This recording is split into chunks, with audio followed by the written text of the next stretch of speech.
អ្នកដែលពាក់ព័ន្ធមកចំនួនដែលបានផលប្រយោជន៍នឹងត្រូវតែគិតថាត្រូវតែចូលរួមជាមួយរាជរដ្ឋាភិបាលជាមួយអាជ្ញាធរដើម្បីបង្ក្រាបដើម្បីបោះសម្អាតនឹងមិនអាចសម្ងំដើម្បីផលប្រយោជន៍តែខ្លួនឯងប្រមាណអ្នកហ្នឹងហើយបំផ្លាញទាំងសន្តិសុខទាំងសេដ្ឋកិច្ចទាំងសណ្ដាប់ស្នប់សាធារណៈទេរ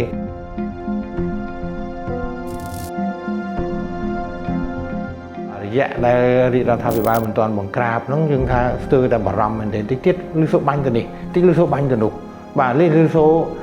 ឃាតកម្មនៅនេះបាទមានហើយការបោកប្រាស់តាមរូបភាពអនឡាញហ្នឹងវាទូលំទូលាយណាមានការតងតាក់ទាញឲ្យចូលពាក់ព័ន្ធជាមួយនឹងកម្ចីអនឡាញដោយយកការប្រាក់ខ្ពស់ហើយគម្រាមកំហែងសម្លុតអីជាដើមនៅក្នុងហ្នឹងហើយក៏មានការតាក់ទាញឲ្យចូលលេងល្បែងអនឡាញអីជាដើមបាទរហូតទៅដល់មិនមែនតែមនុស្សចាស់ទេបាទជាពិសេសគឺយុវវ័យហ្នឹងក៏ចូលទៅក្នុងហ្នឹងហើយអ្នកខ្លះក៏មានបញ្ហាច្រើននៅក្នុងនោះទៀតសហការឧបត្ថម្ភដោយធនាគារអភិវឌ្ឍជនបទនិងកសិកម្មដើម្បីកសិករនិងអភិវឌ្ឍសេដ្ឋកិច្ចសង្គមធនាគារកាណាឌីយ៉ាដៃគូហិរញ្ញវត្ថុជាទីទុកចិត្តរបស់លោកអ្នកធនាគារប្រៃសណីយ៍កម្ពុជាផ្ដល់ឱកាសឥតដែនកំណត់ Dara Insurance ជាក្រុមហ៊ុនធានារ៉ាប់រងទូទៅដ៏មានជំនឿទុកចិត្តខ្ពស់បំផុតប្រសិនបើលោកអ្នកត្រូវការគ្រឿងសង្ហារិមល្អប្រណិតសូមទៅកាន់ Suit Home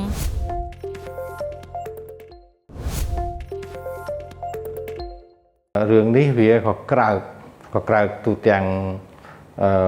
ងប្រទេសផងហើយនឹងក៏ក្រើកនៅប្រទេសជិតខាងនៅក្នុងតំបន់យើងនេះផងដែរហើយយើងឃើញណាថាប្រទេសថៃគេយកហេតុផលលេសហ្នឹងដើម្បីឈ្លានពានយើងឬក៏បាញ់បំផ្លាញនៅអាគារពាណិជ្ជកម្មមួយចំនួននៅជាប់ព្រំដែនក៏ដោយសាររឿងហ្នឹងដែរអញ្ចឹងហើយរឿងនេះវាក៏ក្រើកនៅទូទាំងប្រទេសនៅក្នុងតំបន់ហើយក៏ទៅដល់ប្រទេសមួយចំនួនទៀតដូចសហរដ្ឋអាមេរិកអង់គ្លេសចិនឬក៏ប្រទេសមួយចំនួនទៀតពាក់ព័ន្ធអញ្ចឹងវាជារឿងមួយដែលល្បីល្បាញប៉ុន្តែមិនមែនជាល្បីល្បាញខាងល្អទេអញ្ចឹងមានន័យថា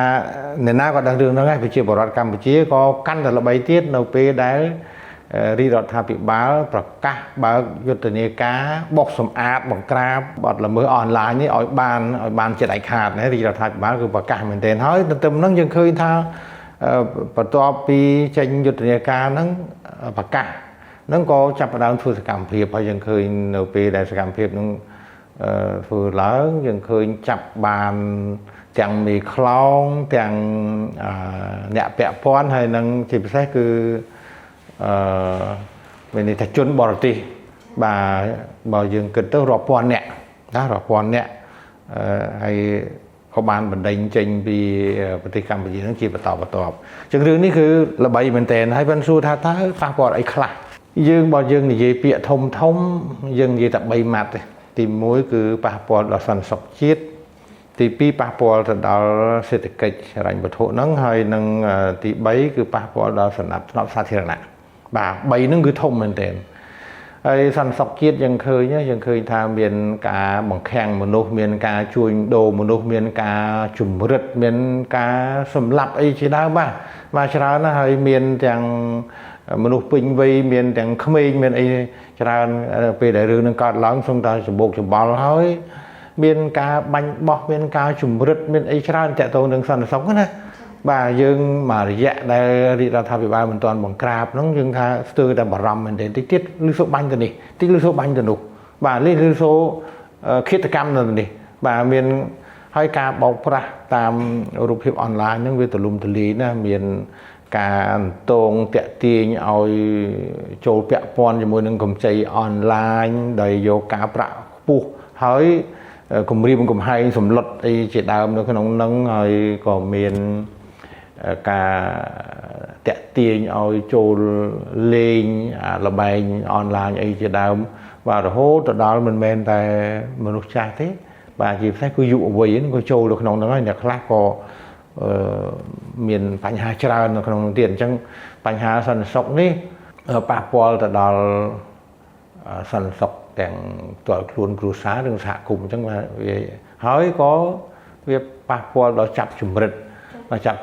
គំរាមអីយើងឃើញកន្លងមកមានជាតិចិនក៏មានកូរ៉េក៏មានអីផ្សេងរហូតទៅដល់មានរឿងជាច្រើនពីជ្រុងនឹងទៀតឥឡូវខ្ញុំនិយាយពីរឿងសន្តិសុខសិន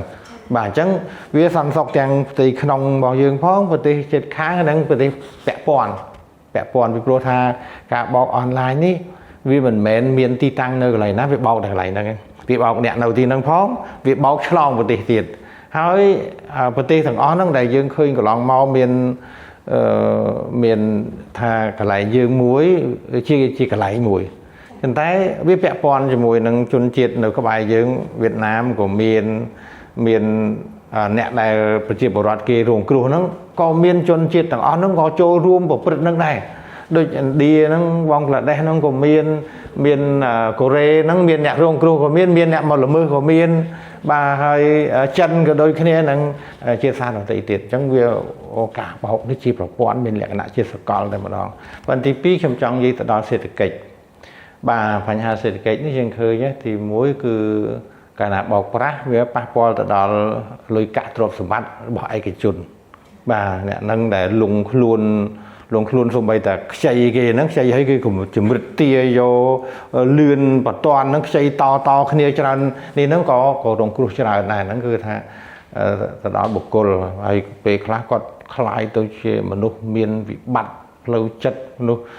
បែកបាក់គ្រួសារអ្នកខ្លះធ្វើអត្តឃាតទៀតដោយសាររឿងតែប៉ះពាល់ដល់ផលប្រយោជន៍ទ្រព្យសម្បត្តិរបស់គាត់ហ្នឹងទី2យើងដឹងថាតាមពិតសម័យ digital នេះធនាគារកម្ចីអីហ្នឹងគេអាចធ្វើដោយផ្ទាល់មានន័យថាមកផ្ទាល់ហើយក៏អាចកម្ចីអនឡាញហ្នឹងក៏អត់មានអីខុសច្បាប់ដែរប៉ុន្តែដោយសារតែមានការបោកប្រាស់ទៅការគ្រប់គ្រងនឹងអត់បានវាធ្វើឲ្យធនាគារ digital មួយចំនួនហ្នឹងត្រូវបានគេលែងទុកចិត្តបាទដោយសារតែវាមានការបោកប្រាស់ហើយការបោកប្រាស់ដល់តួជាអ្នកលក់អនឡាញប៉ុន្តែលក់បោកប្រាស់គេអីជាដើមមានរឿងច្រើនទៀតតែពាក់ព័ន្ធនឹងសេដ្ឋកិច្ចហ្នឹងអញ្ចឹងទៅមនុស្សបោកប្រាស់ចូលលួចពេលខ្លះក៏មាន account คล้ายមាន Telegram មានអីៗចឹងច្រើនណាតែអាចឲ្យតែយើងហ៊ានចូលពាក់ព័ន្ធហ្នឹងគេលួចទាំងព័ត៌មានសម្ងាត់គេអាចលួចលុយកាក់កន្លងមកយើងឃើញមានបាត់លុយពីគណនីធនាគារអីជាច្រើនយើងឃើញណាអញ្ចឹងបញ្ហាច្រើនដែលប៉ះពាល់ទាំងបើយើងគិតទៅសេដ្ឋកិច្ចថាកម្រិតសេដ្ឋកិច្ចនេះវាលុយបុគ្គលច្រើនហើយនឹងក្រុមហ៊ុនឯកជនស្ថាប័នឯកជនមួយចំនួនដែលរកស៊ីពាក់ព័ន្ធជាមួយនឹងលុយកាក់ហ្នឹងក៏ប៉ះពាល់ប៉ុន្តែយើងដូចអត់ទាន់ឮថាប៉ះពាល់ដោយផ្ទាល់ពីធនាគារជាតិធនាគារកណ្ដាលឬអត់ទាន់មានឮទេប៉ុន្តែធនាគារពាណិជ្ជឬក៏អ្នកប្រកបមុខរបរមួយចំនួនហ្នឹងគឺពិតជាប៉ះពាល់មែនបាទហើយទី3តកតងនឹងសណ្ដាប់ធ្នាប់សង្គមខ្ញុំនិយាយនឹងតិចទៀតចុះសណ្ដាប់ធ្នាប់សង្គមហ្នឹងមិញនេះខ្ញុំបាននិយាយចូលខ្លះហើយតកតងលួច hack account Facebook TikTok Telegram ឬស្អីៗទាំងអស់ហ្នឹងហើយដល់ពេលមានការបំផិតបំភ័យនេះពីមុនយើងគេគម្រាមកំហែងគេបំភ័យយើងគេ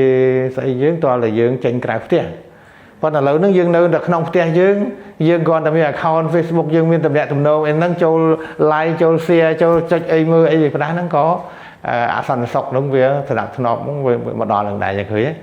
បាទអញ្ចឹងមនុស្សចាប់ផ្ដើមច្បុកច្បល់លេងទុកចិត្តគ្នាខ្លាចបាទយូរទៅឃើញស្អីក៏ខ្លាចដែរលេងចង់ហ៊ានកាន់ទូរស័ព្ទទេអ្នកខ្លាចតែធ្លាប់ចាញ់បោកគេណាពេលខ្លះបន្លំធ្វើសាច់ញាតិយើងអីប្រាប់ថាសាច់ញាតិយើងមានគ្រោះថ្នាក់ចរាចរណ៍មានបញ្ហាអីទៅខ្ចីលុយខ្ចីចាក់អីហ្នឹងថាវាពេលហ្នឹងច្បុកច្បល់មែនទេបាទអញ្ចឹងខ្ញុំសង្ខេបពីផលប៉ះពាល់តិចៗរបស់បងប្អូនយើងដែលកំពុងតែស្ដាប់យើងនេះក៏គាត់ដឹងរឿងហ្នឹងច្រើនហើយ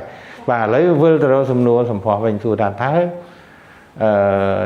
វិធានការឬក៏ការបញ្ញាចិត្តរបស់រាជរដ្ឋាភិបាលនៅក្នុងការបោះសម្អាតបង្ក្រាបហើយមានឃ្លាខ្លះពាក្យខ្លះហ្នឹងថាចង់ត្រឹមខែមេសាចូលឆ្នាំថ្មីហ្នឹងចូលឆ្នាំថ្មីខ្មែរយើងណាចង់ធ្វើឲ្យអស់ទៅទៀតហើយក្រោយមកក៏ឃើញរដ្ឋាភិបាលបំភ្លឺថាមិនមែនធ្វើត្រឹមតែឆ្នាំហ្នឹងទេថាធ្វើរហូតដល់តែអស់យើងមើលការតាំងចិត្តការបដិញ្ញាចិត្តរបស់រដ្ឋាភិបាលឃើញថាមុតមមណា ហើយវិធានការដំបូងយើងក៏ឃើញសកម្មភាពហ្នឹងបានដាក់សម្ពាធនឹងទាំងថ្នាក់ជាតិថ្នាក់ក្រមជាតិនឹងឲ្យធ្វើយ៉ាងណាប្រក្រាបឲ្យបានបើសិនជាមិនបានទេមានន័យថាអាជ្ញាធរថ្នាក់ក្រមជាតិតាមខេត្តតាមក្រសួងស្ថាប័នមួយៗនឹងអាចនឹងទទួលពីនៃរដ្ឋបាលឬក៏ស្អីតែយ៉ាងមានន័យថារដ្ឋាភិបាលបានដាក់សម្ពាធមែនទែនឲ្យធ្វើរឿងហ្នឹងឲ្យបានអញ្ចឹងបើយើងមើលទៅលើការតាំងចិត្តរបស់រដ្ឋាភិបាលហើយរហូតដល់ខ្ញុំបានតាមដានគឺបង្កើតច្បាប់ប្រយុទ្ធប្រឆាំងជាមួយនឹងការឆបោកតាមអនឡាញទៅទៀតច្បាប់ហ្នឹងបែរច្បាប់ផ្សេងៗហើយតាក់ទងនឹងការឆបោកអីប៉ុន្តែឆបោកអនឡាញហ្នឹងយើងនៅចន្លោះប្រហោងយើងអត់ទាន់មានច្បាប់ដោយសារតែឆបោកអនឡាញនេះវាជាបទល្មើសថ្មីដែលវាវិវត្តតាមប្រព័ន្ធបច្ចេកវិទ្យាព័ត៌មានអីហ្នឹងបាទអញ្ចឹងរដ្ឋាភិបាលកំពុងធ្វើរឿងហ្នឹង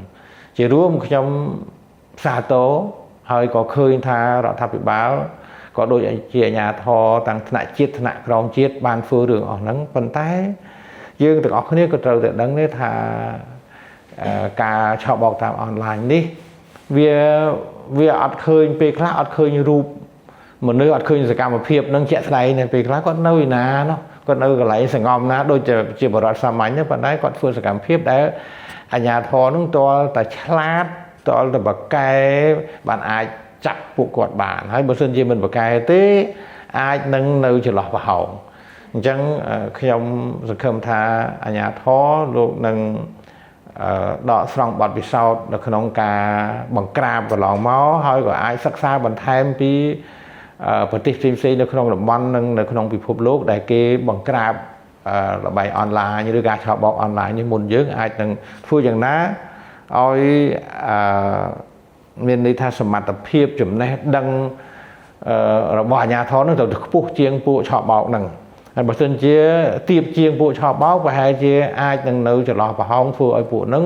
វានៅតែអាចគិចពួនសំងំធ្វើសកម្មភាពបានធនាគារកាណាឌីយ៉ាដៃគូហិរញ្ញវត្ថុជាទីទុកចិត្តរបស់លោកអ្នក